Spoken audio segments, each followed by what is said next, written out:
Hello बच्चों, आपका स्वागत है अपने YouTube channel Usha study classes में। तो बच्चों, आज हम पढ़ेंगे बसंत पंचमी पर निबंध।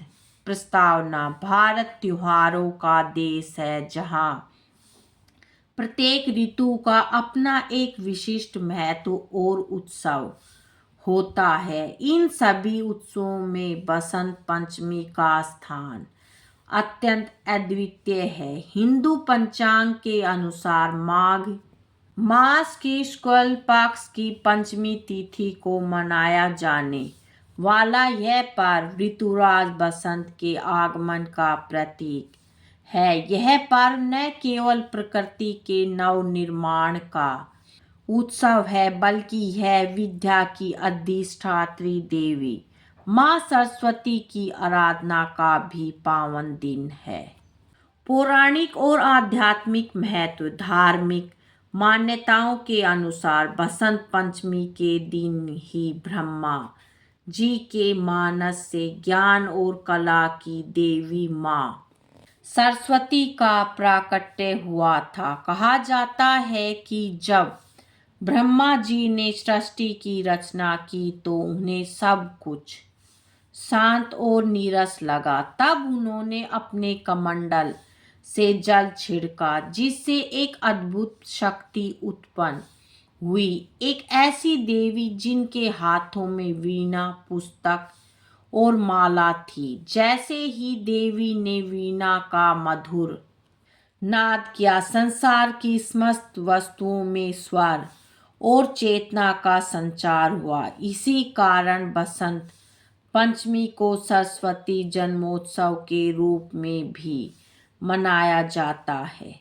प्रकृति का नव श्रृंगार। बसंत पंचमी के साथ ही कड़ाके की ठंड का अंत होने लगता है और मौसम सुहावना हो जाता है। प्रकृति मानो अपना पुराना चोला त्याग कर पीले वस्त्र धारण कर लेती है। खेतों में सरसों के पीले फूल ऐसे लहराते हैं मानो धरती पर सोने की चादर बिछ गई हो। पेड़ों पर नई कोपलें आने लगती है। आम के पेड़ों पर मंजरियां आ जाती है और कोयल की कूक वातावरण को संगीतमय बना देती है। प्रकृति का यह मनोहारी रूप मानव मन में नई उमंग और उत्साह भर देता है।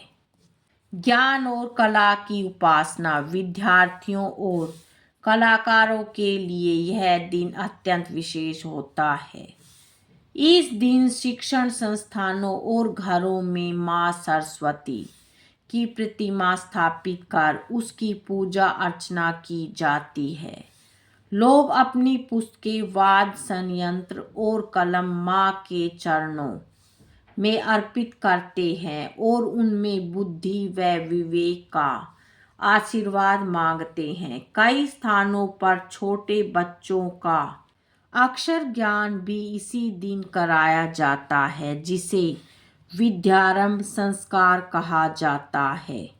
पीले रंग का महत्व। बसंत पंचमी में पीला रंग प्रधान होता है। यह रंग सात्विक, उत्साह और समृद्धि का प्रतीक माना जाता है। इस दिन लोग पीले वस्त्र पहनते हैं, भगवान को पीले फूल अर्पित करते हैं और घरों में पीले पकवान बनाए जाते हैं।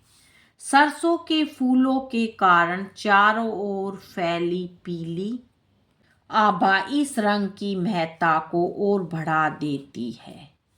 विभिन्न प्रांतों में उत्सव। भारत के अलग अलग हिस्सों में इसे विविध रूपों में मनाया जाता है।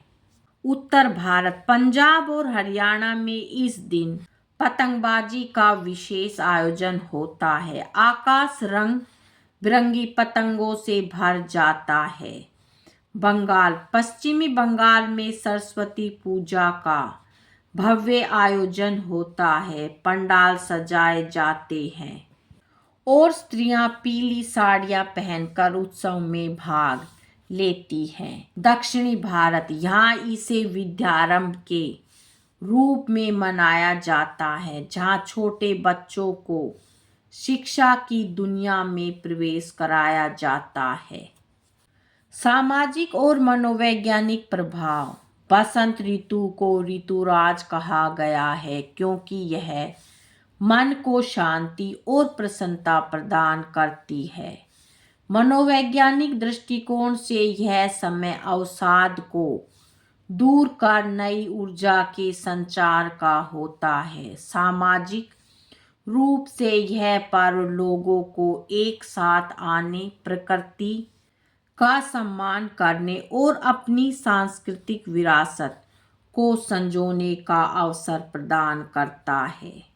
उपसंहार। बसंत पंचमी का पर्व हमें संदेश देता है कि अज्ञानता के अंधकार को मिटाने के लिए ज्ञान का प्रकाश आवश्यक है। यह त्योहार हमें सिखाता है कि जिस प्रकार प्रकृति खुद को नया रूप देती है, वैसे ही हमें भी अपने विचारों में नवीनता और शुद्धता लानी चाहिए। हमें संकल्प लेना चाहिए कि हम न केवल ज्ञान प्राप्त करेंगे बल्कि उसका उपयोग समाज के कल्याण और मानवता की सेवा के लिए करेंगे। प्रकृति के इस सौंदर्य और मां सरस्वती के आशीर्वाद से ओतप्रोत यह पर्व हर भारतीय के हृदय में प्रेम, शांति और ज्ञान की ज्योत प्रज्वलित करता है। बच्चों, आज की वीडियो में इतना ही। मिलेंगे नेक्स्ट वीडियो में एक नए टॉपिक के साथ। बच्चों, वीडियो अगर अच्छी लगे तो वीडियो को लाइक करें, शेयर करें और चैनल पे नए हैं तो चैनल को सब्सक्राइब करें। Thank you.